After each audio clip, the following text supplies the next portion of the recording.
नमस्कार, निष्कर्ष भारत देख रहे हैं आप और मैं शुभम कुमार स्वराज। भाजपा के सांसद और पूर्व कानून मंत्री रविशंकर प्रसाद आज बीजेपी ऑफिस में मौजूद थे। उस दौरान मीडिया से बातचीत करते हुए उन्होंने लालू परिवार के ऊपर फिर से परिवारवाद को लेकर के निशाना साधा है। उन्होंने कहा है कि उनके यहाँ एक आम कार्यकर्ता की कोई इज्जत नहीं है, चाहे वो यादव ही क्यों ना हो। उन्होंने साफ साफ कहा है कि उनकी पार्टी में एक आम यादव कार्यकर्ता की कोई वैल्यू नहीं है। कोई भी आम कार्यकर्ता उनके यहाँ ऊपर तक नहीं जा सकता है। उनके यहाँ सिर्फ लालू जी, राबड़ी जी, तेजस्वी जी, तेज प्रताप जी, फिर मीसा जी और अब रोहिणी जी हैं, और भी कोई जी आ जाएंगे। उनके यहाँ सिर्फ और सिर्फ सामाजिक न्याय दिखावा है, असली मकसद तो पारिवारिक न्याय को बढ़ावा देना है। तो वहीं हमारे यहाँ देख लीजिए, बीजेपी में वैसी कुछ बातें नहीं है। एमपी में आप देख लीजिए, मोहन यादव एक आम कार्यकर्ता थे और अब वो वहां के मुख्यमंत्री हैं। तो हमारे यहाँ कोई आम कार्यकर्ता भी मुख्यमंत्री बन सकता है। हमारे यहाँ कोई भेदभाव नहीं है। आइए देखें सबसे पहले रविशंकर प्रसाद ने क्या कहा है। तो लालू की पार्टी में परिवार के आगे कुछ है क्या?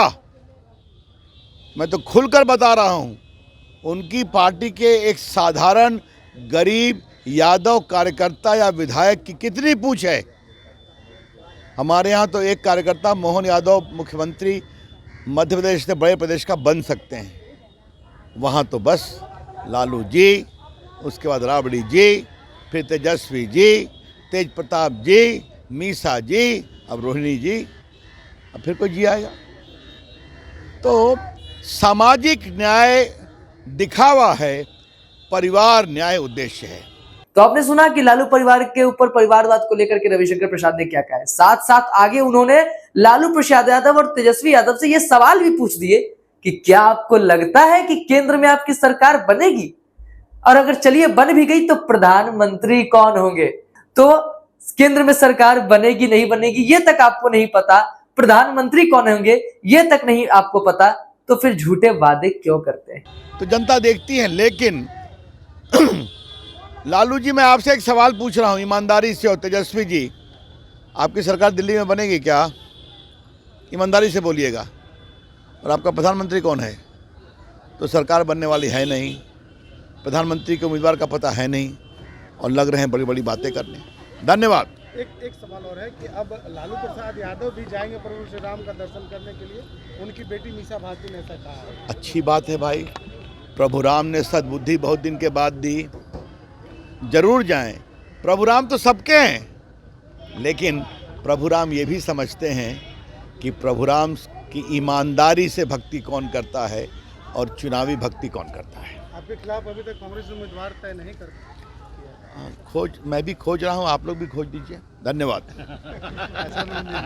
तो वही मीडिया वालों ने जब उनसे कहा कि रोहिणी आचार्य का कहना है कि लालू प्रसाद यादव अब राम मंदिर के दर्शन के लिए जाएंगे, राम मंदिर जाने से उन्हें कोई नहीं रोक सकता है, तो उस पर भी उन्होंने प्रतिक्रिया देते हुए कहा कि अच्छी बात है, जाए, आखिरकार प्रभु श्री राम ने उन्हें सद्बुद्धि दे दी है। लेकिन प्रभु श्री राम को भी पता है कि कौन सच्चे दिल से पूजा करता है और कौन झूठे मन से। कहीं ना कहीं रविशंकर प्रसाद ने लालू परिवार पर फिर से निशाना साधा है और परिवारवाद की जो हवा चल रही थी, जो लहर चल रही थी, जो बातें चल रही थी, उसको फिर से एक चिंगारी देने का काम किया। लेकिन आपको क्या लगता है, जो भी बातें रविशंकर प्रसाद यादव ने कही है, आप उन बातों से कितने सहमत है? और अगर सहमत नहीं है तो क्यों नहीं सहमत है, यह भी बताएं। क्या सच में बीजेपी के अंदर परिवारवाद नहीं है?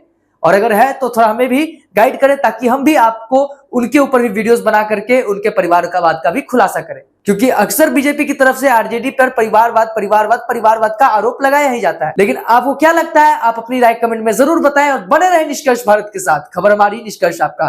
धन्यवाद।